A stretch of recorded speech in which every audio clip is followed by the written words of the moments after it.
Oh yeah, welcome to the Intuitive Empire. I'm your host, Jaya Rose, and we can finally get started because you are here. And if you are ready to energetically align with your desires, own your innate magic, and step powerfully into your spiritual leadership, well, love, you're in the right place. Let's do the damn thing already. Hey there, and welcome back to the Intuitive Empire podcast. It's going to be a little crazy, you guys. I have to be real with you because I have a very special guest, and I've been teasing this podcast actually for over a month now as I've placed questions in my Facebook group and on my Instagram stories asking, what would you like to ask my husband and I, because we work together in my business? What do you want to know? So without further ado, we're going to answer those questions. And with me, I have Jonathan. Hi. Hi. Thanks for having me. You're welcome. This is fun. Already? Yeah. How does it feel to be here? It feels really fun and an honor. Aw. Well, it is kind of funny because you have heard a lot of these podcasts, well, actually 51 of them to be exact, because you are the producer of this podcast. I am.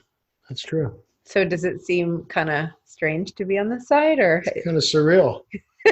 Are you imagining yourself listening to this back, like editing it later? Yeah, being like, oh my God, is that what I sound like? Let me edit this part out. We don't edit. We really don't cut very much out of this podcast. So no, it's true life. It is. It's real. Well, the reason I thought of doing this is because it is really easy to just think of my brand as being Jaya Rose and the podcast being Jaya Rose. And the truth is it is a collaboration and it's a partnership. And for the last 2 years, is it 2 solid years in the winter? You have been full-time home, helping with home and with Ava and in the business. So there is a lot to talk about and to share about it. I agree. You agree? So we will probably just chat some, but also we have some questions to answer.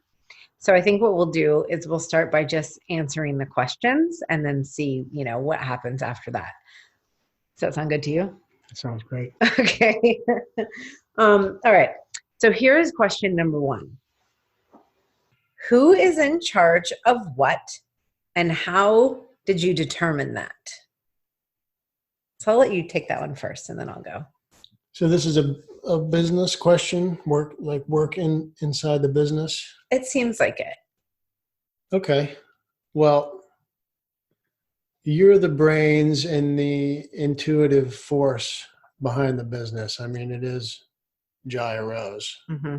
And so you are the face of the business, the voice of the business. Like I said, the intuitive force.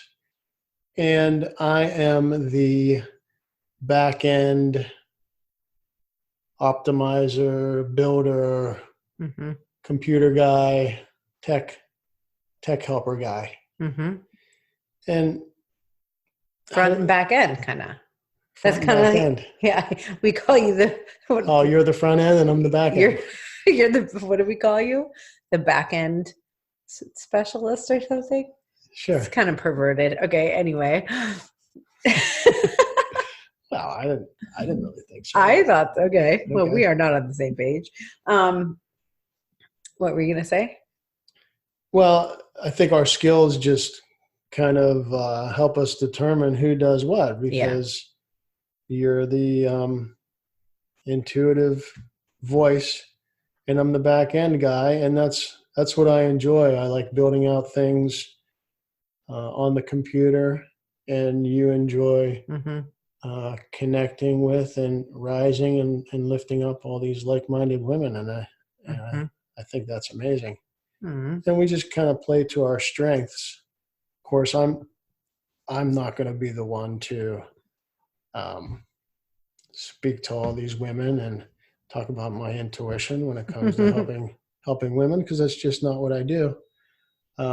But I do enjoy working on the computer and building things that move the business forward. That's the main thing. Yeah. Yeah, I totally agree. So who's in charge of what? I mean, in terms of business, I think you summarized it pretty well. It's like I have the ideas. More so, I mean, I feel like I'm the one who brings all of the ideas. So when you see me doing a masterclass or a live video or any of the content for this podcast, everything is my idea. But one thing I think you didn't give yourself credit for is the support. So you said like technically the things you do, but so much deliberation and just process goes into thinking through and feeling out things. For example, I will come to you when I have an idea. I'll come to you when I have a problem. Or recently a client wanted a refund. And it was like, I called him right away to be like, this is going on, right? So there's multiple levels and layers to everything. So first I'm talking about how it makes me feel. And then we're talking about, well, what's the business policy? And then it's like all these layers of working through things that I feel like we are both equal in that, except that I'm like the driving force and you're more of the support. Mm-hmm. And not just the technical support. I'm like, the listener. Yes. The talker througher of things. Right. Well, I'm a verbal processor. So even if something is already figured out, like I know what the answer is going to be, I still need to like talk through it sometimes. So you're definitely the holder of space in that way. I'm like the computer back-end support guy, and I'm also the emotional support guy. Yes, totally. Did you realize that, like when you were answering, were you kind of forgetting that for a reason, or not recognizing it, or what? I just forgot it and didn't recognize it at all. Well, I think you should consider it, because I've said this a lot of times. There have been a number of times where we've gone through transition or growth, and there are times that I probably could have used a coach. And I definitely have had a lot of coaches. But there are also times where I didn't need a coach because I've gotten what I've needed. I just need to be validated sometimes. I need to be heard, and I need to verbally process. And I get that a lot, most of the time. Like we've actually talked about that, where I was like, I'm going to need to hire somebody to do what you're doing if you're not able to do it ultimately, because I need to be able to have that. And that's like a huge part of the business. It's almost like I have a live-in, space holder or support team. I think it's called a life coach. I think it's called a husband. It's called a life coach, except here's the thing. And now this is sort of like getting off the question topic, but Jonathan does not do any life coaching whatsoever. He does have some wisdom drops for sure, but they're very one-off. Like he'll just have this, and I'll be like, damn, that was so wise. But I feel like I literally coach myself out loud to you. I'll like work through childhood trauma and shit. I'll do childhood healing, and it's just a matter of me needing someone to listen while I do it. And I'm a good listener. Yeah. Okay. That was question number 1. That was fun. All right. What's next? All right. Here's the next one. Besides seeing each other more, what is the best part of working together? I want to do this one. Go. I love seeing you succeed and get lit up by whatever it is in the business. That's one of the best parts.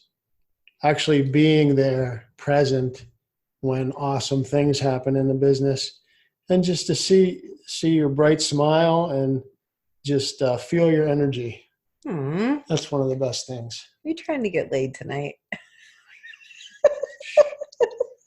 He's bright red. Yes. Yes, he is. Okay, well, this is a good chance now if you continue like this. That's amazing. I received that.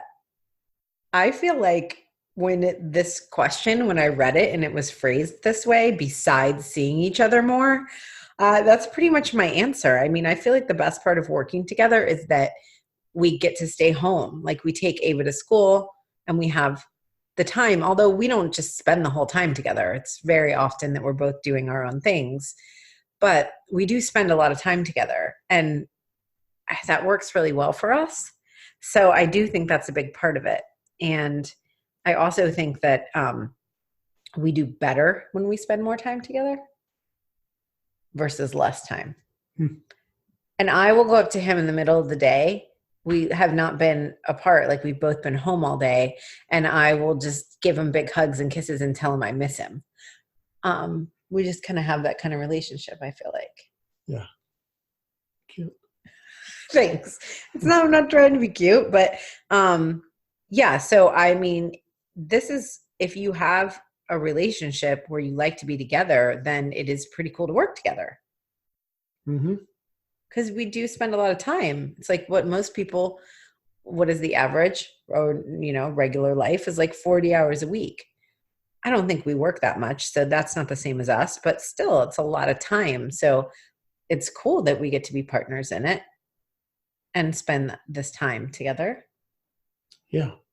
So what was the best part for you? Well, the thing that she said, besides seeing each other more, what's the best part? And I'm saying, well, that kind of is the best part. Oh, okay. That probably is the best part, because there are some challenges to being, the boss lady and being the wife and the mother. And so I feel like sometimes it might even be easier if I hired somebody else to do some things, because then we wouldn't have the husband-wife dynamic too. And there has been a number of times where we've had to work through something. Even honestly, before this podcast, I was like feeling weird, and I was telling him, I really want you to talk, because I don't want to feel like I'm talking the whole time. And it was just like this little bit of stuff that if you were just business partners, or it was like your co-host for your podcast, you would never have that talk. You wouldn't have that dynamic. Yeah.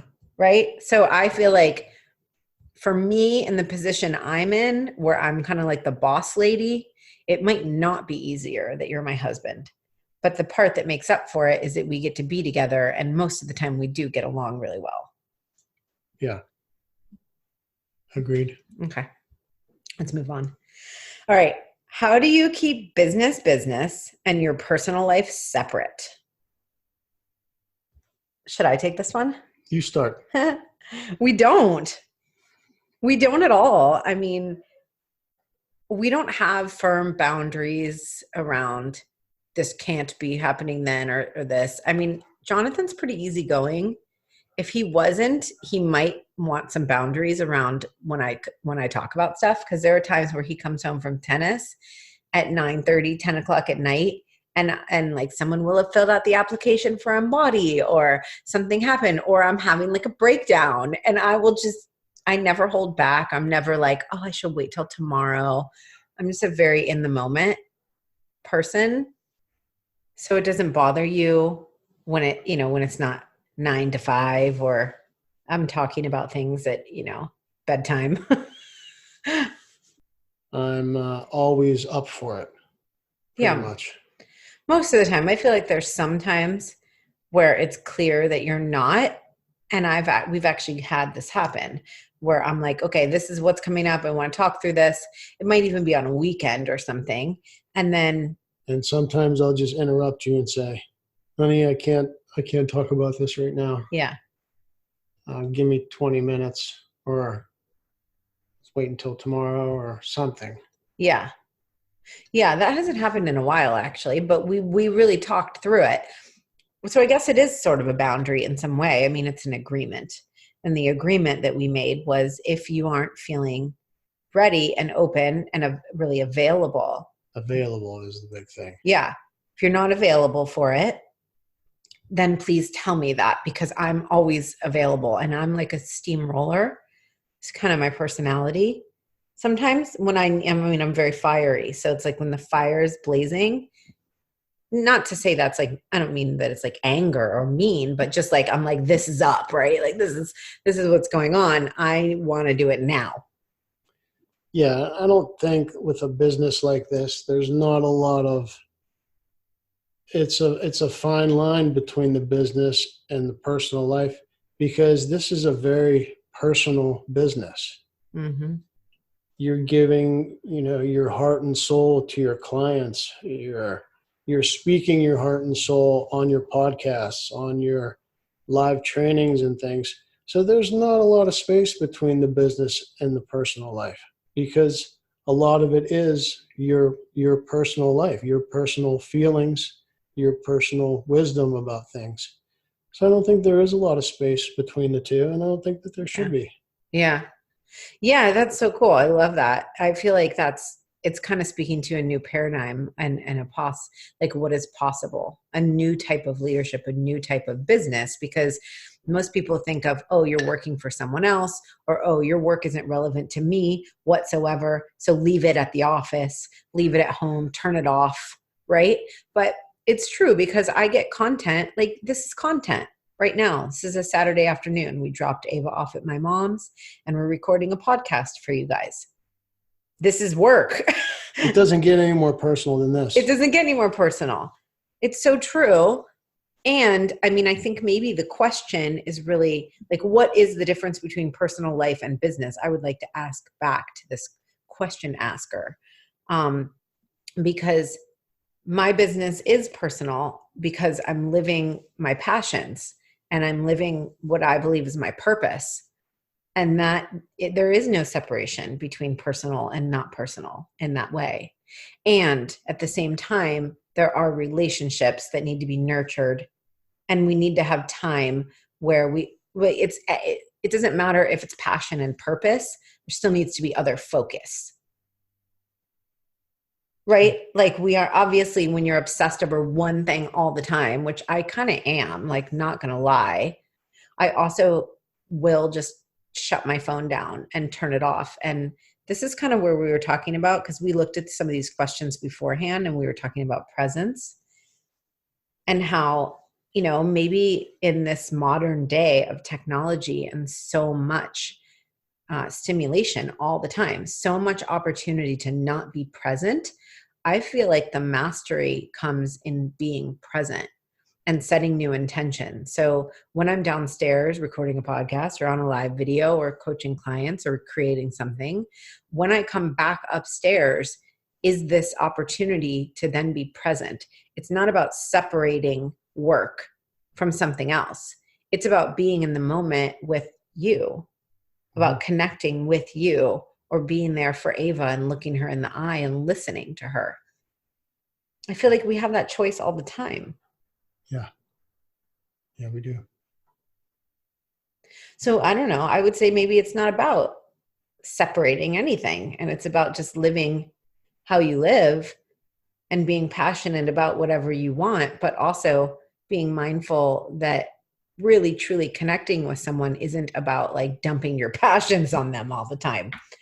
I mean, I think that's the thing that I try to do, and I'm not perfect at it. I feel like I take up a lot of space with my business, with this business, and with how much it requires of me. And yeah, it's true. Right? Yes.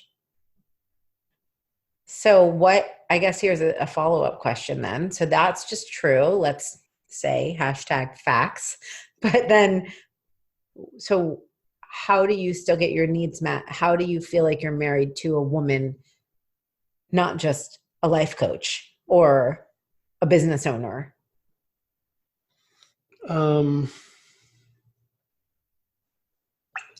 My needs are simple. A warm bowl of stew. Which I provide. Cool place to sleep. Check. No, you just got to have the understanding that if you're not getting your needs met, then you need to say something. So that's all I would do, is just say something. What are your needs? Warm bowl of stew. Okay. Cool place to sleep. I don't know what my needs are. I'm going to cut this part out. We're not cutting it out. I'm leaving this in for you guys. Well, this is kind of a good point, because I feel like this is actually what it comes down to. It's like when you ask somebody, how do you separate your business from your personal life? The question is, are your needs being met? Right? Like, are your needs being met in your relationship? Because when your needs are being met, you're not concerned about what's separate or what's together. It really doesn't matter. It's about living a fulfilling life. And we feel fulfilled when our needs are being met. So one of the things that we've worked on a lot, I have worked on this a lot in the last 12 years in particular, about what my needs are. And I have really taught this to Jonathan. I teach this also in my EMBODY method. One whole phase is around needs and requirements, because this is really, I think, is the crux of a really thriving relationship, is being able to ask for your needs. So I do think you know what your needs are. And maybe you're just not saying them right now. Or sometimes I kind of coach him around it, and I remind him to ask me for his needs, because he definitely didn't learn that. Is that true? Yes. Well, how has that been for you? And what have you learned about asking for needs?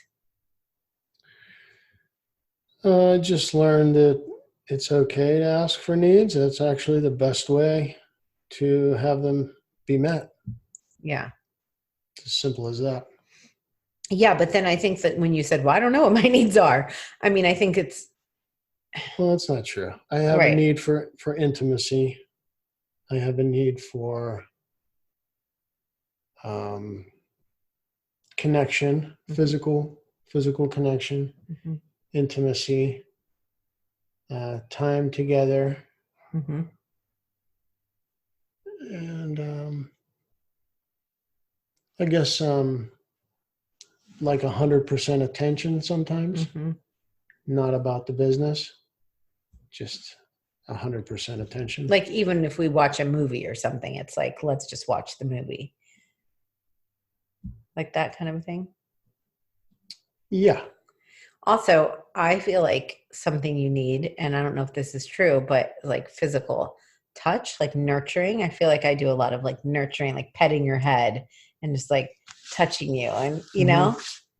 Yeah. Yeah. And I also need to be left alone sometimes. Yeah. I also need to feel okay about going out and playing tennis, and feel okay about doing my own thing. So that's a real need. And do you get that met? Yes. Yeah, because he's a lone wolf, but I'm also very independent, so that does work. Well, that was a hell of an answer to this question. How do we keep business and your personal life separate? Well, we don't, my friends. I don't think that's really the real question anyway, right? I think the question is, how do you get your needs met in all areas of your life? And you got to ask for them. Yeah. There it is. Okay. Moving on. How do you divvy up the work between kiddo and work life? And how does Ava manage in this setup? Well, luckily we're both, I don't know, responsible, or is it hardworking? Committed. When we see that something needs done, like when I see that something needs done, I don't think first, oh, okay, did I do that last time? And is it Jaya's turn now? No, I usually just jump up and do it. So luckily, you don't keep score. I don't keep score. Exactly. Yeah. Yeah. We don't keep score. And we always see what each other's doing, and we see that we're both working hard and doing all the right things. So we're just lucky that way, I guess. Neither of us is very lazy.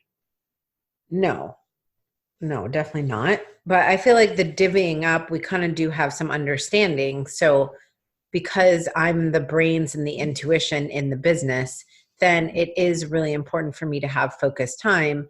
And so he will do a lot more of the Ava driving to school and picking up. He'll do a lot more of Ava care in general. I mean, I would say we probably do like 65-35, where you do more of Ava. A lot of times we're both with her, but then I'll check out for a few minutes to go answer something online or messages or. I'm definitely with her more. I definitely do more of the heavy lifting. I do more of the, 2 and 3 hours at the park kind of stuff. More of the, I don't know, heavy lifting. Heavy lifting. Oh man, I would never go to the park for 3 hours. So he does things that I would never do personally, but I love that you do that. Well, sometimes the reason I do it is to give you space. Yeah. Yeah. So he gives me space because we work from home. So I do need the house to myself sometimes. And he'll take Ava out, especially if she has the day off school, then he'll take Ava out and, and I'll get to work. So we really, I think the question here or the answer to this question is really that we prioritize the money-making things in the business, the creative drive in the business, and the time for me to focus on those things. We understand what needs to happen in order for this to move forward. And that's definitely my energy thriving and me having the time and energy to focus on what counts. Yeah. Well said. Bam. All right. All right. Here's a fun one. How do you get into sexy date time after working all day? Well, let me just say that it's important for each of us to maintain our sex appeal. So if I'm like letting myself go and getting too hairy and smelly and fat, then and farty, we're probably not gonna get into sexy time. But so just note to men here, this is okay. Hairy, smelly, and fat, not a turn on to women, okay? He is literally flexing and showing me his bicep right now. Honey, that's good. I like it. Makes it easier for you to get into sexy time when it's time. Right. Like, don't let yourself go. I feel like sexy time is not a time. Okay. It's not one time or a distinct time. It's all the time. It's how are you all the time. I feel like we don't. And there are definitely times like this last couple of weeks, I feel like we really haven't had time to really have much sex. And that's not great for us. But at the same time, sexy time, that happens every single day. Like I am always flirting with him, always like booty grinding, pretty much like rubbing up on him.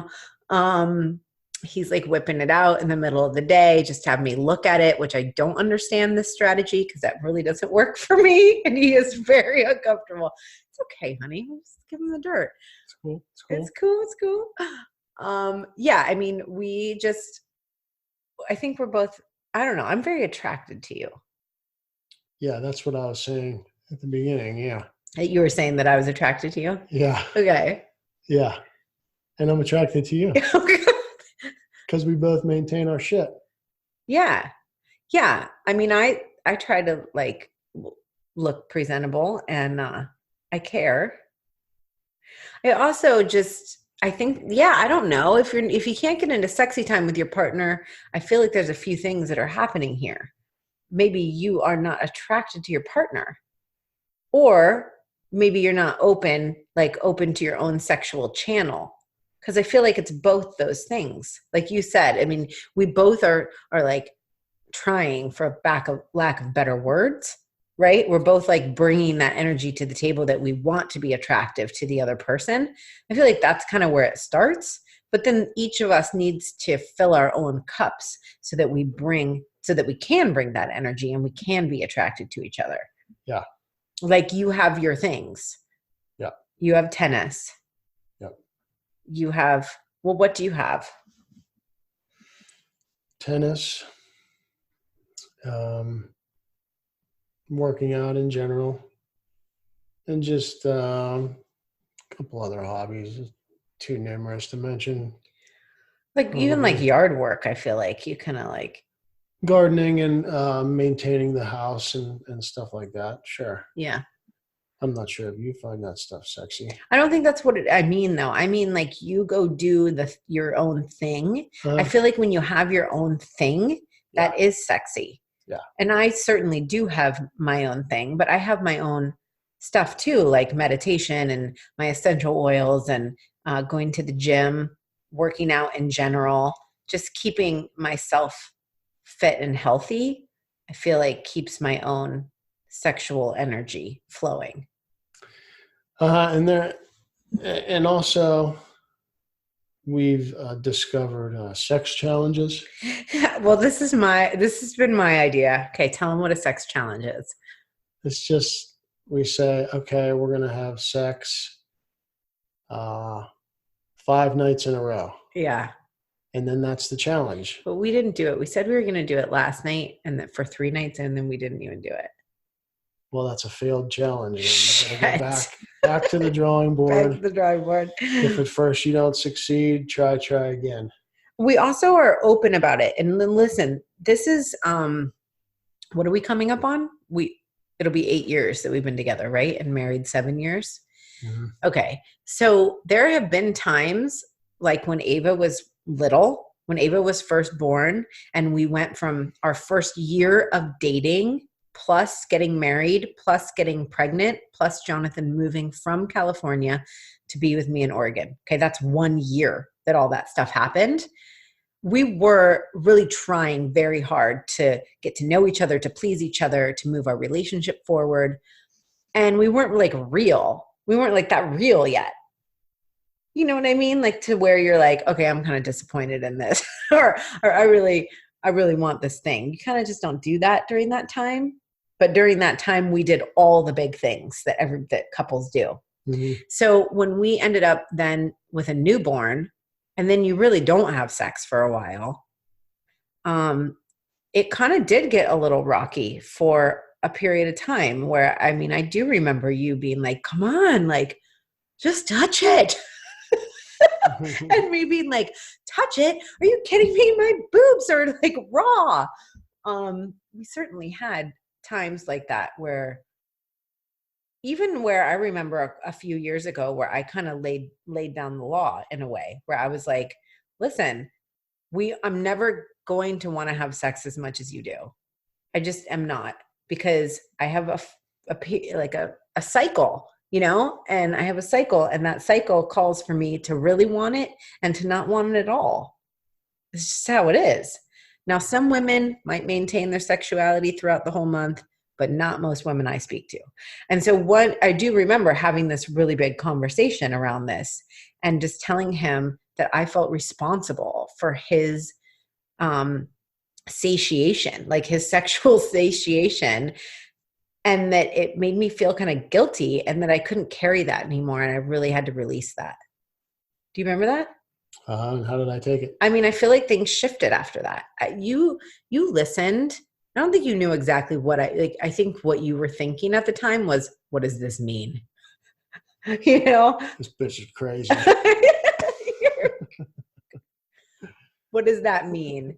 And what, you know, how was this going to equal for our sex life? And for me, it just equaled, I was just talking about energy, just the energy behind it. So I think we've come a long way, and there has been a lot of communication around what works for each of us. And I think that I don't know, I'd love to hear what you think, but like you've done a lot of acceptance around the fact that, yeah, when I get up at 6:30 and I meditate and I've done a live video and I did group coaching and I got on a sales call, and then Ava gets home at 2 and I cooked dinner and I baked cornbread, like literally this is our day a lot of times, that at 9 o'clock at night, I am tired, just genuinely very tired. And I might not be putting it out as much as he wants. It's cool because a lot of times I'm tired too. I feel like you're more tired than you were when you used to complain about it. Yeah. Well, we're tuckering him out. So, hey, there's another tip. Tucker him out. But I do think those two things are different, right? Like I think that the amount of times that you have sex is not really as relevant as how you are together. And we don't separate, like just because it's a work day or Ava's around or, you know, and then all of a sudden we're going to go out on a date night. There isn't different energy because we try to maintain that energy all the time. It's playful. It's playful energy. Yeah. That's important. So to summarize, maintain your shit, be playful throughout the day. Yeah. And maybe you can squeeze in a couple date nights here and there. And some sex challenges. And some sex challenges, yeah. I like it. Bam. All right. A couple more questions here. This is a funny one. How do you manage staying sane/healthy while managing everything in your life? I feel like we kind of touched on a lot of that. Yeah, you have to exercise and eat right and those kinds of things. Yeah. Drink enough water. You got to have healthy habits in place. That's what I feel like. I'm a big habit person. You have to find some type of exercise that you enjoy. Mm-hmm. That's huge. Yeah. Yeah. And we really prioritize those things. Like we do yoga and Kundalini together a few times a week. And it only takes 30 minutes to do that. But that's a huge thing. And certainly that creates a lot more sanity, mind, body, spirit type connection. Walks together, we really like to do. And staying sane, I mean, this is really about mind, body, spirit. Like in this modern time, and if you want to have your own business and you want to work together and now you have kids, it's like you got to work on your mindset, you got to work on your body, and you got to work on your spiritual connection. Yeah. I feel like that's the answer. You get enough sleep. Mm-hmm. Yep. Do all the things that you know that you feel better when you do. Okay. Here we go. This is particularly for Jonathan. Jonathan, how is it for you when Jaya is doing so much personal growth and in particular when she went through her dark night of the soul? How is it for you, I guess, like when I'm changing all the time? It's beautiful. I love to see you grow and expand and get excited about stuff and learn things about yourself. I love it. What about the dark night of the soul? That's a different thing. It was like when I didn't know what I was going to do, I was like, some months I was like, listen, I can't make money. Like, I can't even have that pressure. That happened multiple months, but yet I still was investing in the business. You know, I mean, lots of financial pressure, lots of, there was a big lack of clarity around what was even going to happen, what even I was selling. I mean, it was a lot. Yeah, I do recall those times. And you just have to keep the faith and be along for the ride. I mean, nobody said that this was going to be easy and straightforward. And I didn't have any like preconceived notions of what this was all going to be like. So just stay along for the ride and support and try and help out the best I could. Well, so this next question kind of goes with this. I feel like it's a follow-up. So, Jonathan, has it been hard for you to trust in Jaya's vision? Yes. Okay.